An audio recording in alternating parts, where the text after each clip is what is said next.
ನಮಸ್ತೆ ವೀಕ್ಷಕರೇ, class one news ಟಿವಿಗೆ ಸ್ವಾಗತ. ಈ ದಿನದ ಪ್ರಮುಖ ಸುದ್ದಿಗಳು. ದೇವನಹಳ್ಳಿ ತಾಲೂಕಿನ ವಿಜಯಪುರ ಹೋಬಳಿಯ ಚಿಕ್ಕನಹಳ್ಳಿ ಹಾಲು ಶಿಥಿಲ ಕೇಂದ್ರಕ್ಕೆ ಬೆಂಗಳೂರು ಹಾಲು ಒಕ್ಕೂಟ ಬಮೂಲ್ ಅಧ್ಯಕ್ಷ ಡಿಕೆ ಸುರೇಶ್ ಭೇಟಿ ನೀಡಿ ಪರಿಶೀಲಿಸಿದರು. ನಂತರ ಮಾತನಾಡಿ, ವೈದ್ಯರ ವ್ಯವಸ್ಥೆ, ಫೀಡ್ ಗುಣಮಟ್ಟ ಎಲ್ಲವೂ ಕಾಯ್ದುಕೊಂಡು ಹೈನುಗಾರಿಕೆಗಿರುವ ಎಲ್ಲ ಅಡೆತಡೆ ಸವಾಲುಗಳನ್ನು ಮೀರಿ ನಡೆಯಬೇಕು. ಮುಂದಿನ ದಿನಗಳಲ್ಲಿ ಸಹಕಾರ ಹೀಗೆ ಇರಲಿ. ರೈತರು ಸ್ಪರ್ಧಾತ್ಮಕವಾಗಿ ಹಾಲಿನ ಗುಣಮಟ್ಟ ಮತ್ತು ವ್ಯಾಪಾರದ ವಹಿವಾಟು ನಡೆಸಿ ನಂದಿನಿ ವಸ್ತುಗಳನ್ನು ಬಳಸೋದಕ್ಕೆ ಪ್ರೇರೇಪಿಸಿ ನಿಮ್ಮ ಊರಿನ ಮದುವೆ ಸಮಾರಂಭಗಳಿಗೆ ನಂದಿನಿ ಸಂಸ್ಥೆಯೊಂದಿಗೆ ವ್ಯವಹಾರ ನಡೆಸಬೇಕು ಅಂತ ಸಲಹೆ ನೀಡಿದರು. ಈ ಸಂದರ್ಭದಲ್ಲಿ ಕರ್ನಾಟಕ ರಾಜ್ಯ ಸರ್ಕಾರದ ಕಿಲೋನಿಕ್ಸ್ ಅಧ್ಯಕ್ಷರು, ಹೊಸಕೋಟೆ ವಿಧಾನಸಭಾ ಕ್ಷೇತ್ರದ ಶಾಸಕರು ಶರತ್ ಬಜೇಗೌಡ, ಎಂಎಲ್ಸಿ ರವಿ, ಬಯಪ ಅಧ್ಯಕ್ಷ ವಿ ಶಾಂತಕುಮಾರ್, ಬೆಂಗಳೂರು ಹಾಲು ಒಕ್ಕೂಟದ ಬಮೂಲ್ ನಿರ್ದೇಶಕರಾದ ಎಸ್ಪಿ ಮುನಿರಾಜು, ದೇವನಹಳ್ಳಿ ಬ್ಲಾಕ್ ಕಾಂಗ್ರೆಸ್ ಅಧ್ಯಕ್ಷ ಕೆಸಿ ಮಂಜುನಾಥ್, ಮಾಜಿ ಅಧ್ಯಕ್ಷ ಪ್ರಸನ್ನಕುಮಾರ್, ಇನ್ನು ಹಲವಾರು ಮುಖಂಡ ಕಾರ್ಯಕರ್ತರು ಉಪಸ್ಥಿತರಿದ್ದರು. ವರದಿ ರಾಜುಗೌಡ.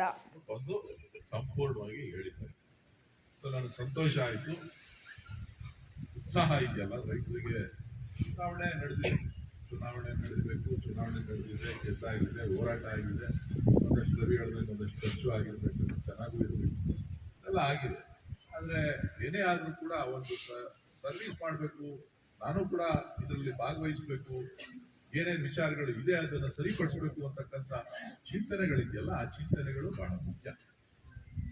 ಅದು ಸಣ್ಣದಿರ್ಬೋದು, ಅದು ದೊಡ್ಡದಿರ್ಬೋದು, ಎಲ್ಲರೂ ದೊಡ್ಡದೇ ಯೋಚನೆ ಮಾಡೋಕ್ಕಾಗೋದು. ಸಣ್ಣದು ಕೂಡ ಉಪಯೋಗಕ್ಕೆ ಬರುತ್ತೆ, ಸಣ್ಣ ಚಿಂತನೆಗಳನ್ನು ಕೂಡ ನಾವು ಸರಿಪಡಿಸಿ ಆದರೆ ಅದು ದೊಡ್ಡ ಮಟ್ಟದಲ್ಲಿ ಅನುಕೂಲ ಆಗ್ತದೆ. ಆ ಒಂದು ನಿಟ್ಟಿನಲ್ಲಿ ಅವರು ಕೂಡ ಬಹಳಷ್ಟು ಚಿಂತನೆಗಳನ್ನು ನಮಗೆ ಅವರ ವಿಚಾರಗಳನ್ನು ತಿಳಿಸಿದ್ದಾರೆ. ನಾನಾದರೂ ತಮ್ಮಲ್ಲಿ ಮನವಿ ಮಾಡತಕ್ಕಂಥದ್ದು ಇಷ್ಟೇ, ನೀವೇನು ಭರವಸೆಗಳನ್ನ ಇಟ್ಟಿದ್ದೀರಿ ಆ ಭರವಸೆಗಳು ಈಡೇರಬೇಕು ನಮ್ಮ ಸಂಸ್ಥೆನಲ್ಲಿ ಅಂತಂದ್ರೆ ನಿಮ್ಮಗಳ ಸಹಕಾರ ಬೇಕಾಗ್ತದೆ. ನೀವೆಲ್ಲರೂ ಕೂಡ ನೀವೆಲ್ಲೇ ಕರೀರಿ, ಏನೇ